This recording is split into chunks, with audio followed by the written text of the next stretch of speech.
લક્ષ્ય ન્યૂઝ, એક નજર, એક લક્ષ્ય. ઢોરિયા ગામે દિવાળીના ગરબાની ધામધૂમથી ઉજવણી. કડી તાલુકાના ઢોરિયા ગામે ઢોરિયા યુવક મંડળ દ્વારા દિવાળીના પર્વ નિમિત્તે માતાજીના પરંપરાગત ગરબાનું ભવ્ય આયોજન કરવામાં આવ્યું હતું. મહેસાણા જિલ્લાના આ સેવાળુ ગામમાં આશરે 300 જેટલી વસ્તી ધરાવતા લોકો વિવિધ આલમમાં એકતા અને સૌહાર્દ સાથે વસે છે. ગામમાં નાના મોટા મંદિરો આવેલા છે અને વર્ષોથી માતાજીના દિવાળીના ગરબાનું વિશેષ સ્થાન લોકમોહે છે. દિવાળીના દિવસે તારીખ 20 સોમવારે પરંપરા મુજબ ફૂલોના ગરબા ગામના ઘરોમાંથી એક સુધી ઢોલના નાદ સાથે એકઠા કરવામાં આવ્યા હતા. ત્યારબાદ ગરબાના તાલે ગામના લોકો માતાજીના ચરણોમાં ભક્તિભાવથી ગરબા ઘૂમતા જોવા મળ્યા. આ પ્રસંગે ગામના બહાર ગામ રહેતા ભક્તજનો પણ મોટી સંખ્યામાં હાજરી આપી હતી. તેઓ દર વર્ષે દિવાળીના દિવસે પોતાના ગામે આવી માતાજીના માનતાના ગરબા માને છે અને ફૂલોના ગરબાના દર્શનનો લાભ લે છે. ગરબામાં ગામની નાની મોટી દીકરીઓએ ઉત્સાહપૂર્વક ભાગ લીધો હતો. પ્રસંગ દરમિયાન લાહણીનું પણ વિતરણ કરવામાં આવ્યું હતું.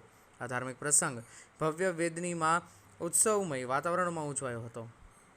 સવારે ગ્રામજનો માતાજીના મંદિરોની પરિક્રમા કરી માનતાઓ પૂર્ણ કરતા હતા, જ્યારે રાત્રે ચા, નાસ્તા અને પાણીની સુવિધા ગામજનો માટે ઉપલબ્ધ કરાવવામાં આવી હતી.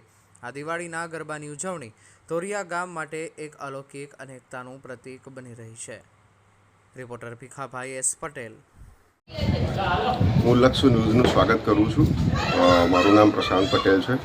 મહેસાણા જિલ્લાના કડી તાલુકાના ઢોરિયા ગામનો હું વતની છું. અમારા ગામમાં વર્ષો જૂની પરંપરા છે કે દિવાળીના દિવસે અમે લોકો ફૂલના ગરબા નીકાળતા હોઈએ છીએ. ફૂલના ગરબાનું મહત્ત્વ બે રીતે છે. કોઈ ખુશીથી બી નીકાળે છે, કોઈ માનતાથી બી કરે છે. એ દિવસે અમે અમારા ગામની દરેક છોકરીઓને જે એના લગ્ન થઈ ગયા હોય એને બી બોલાવીએ છીએ અને બહુ જ સારી રીતે અને બહુ જ માનતાથી મા ખોડિયારને આશીર્વાદ રૂપે અમે એની ઉજવણી કરતા હોઈએ છીએ.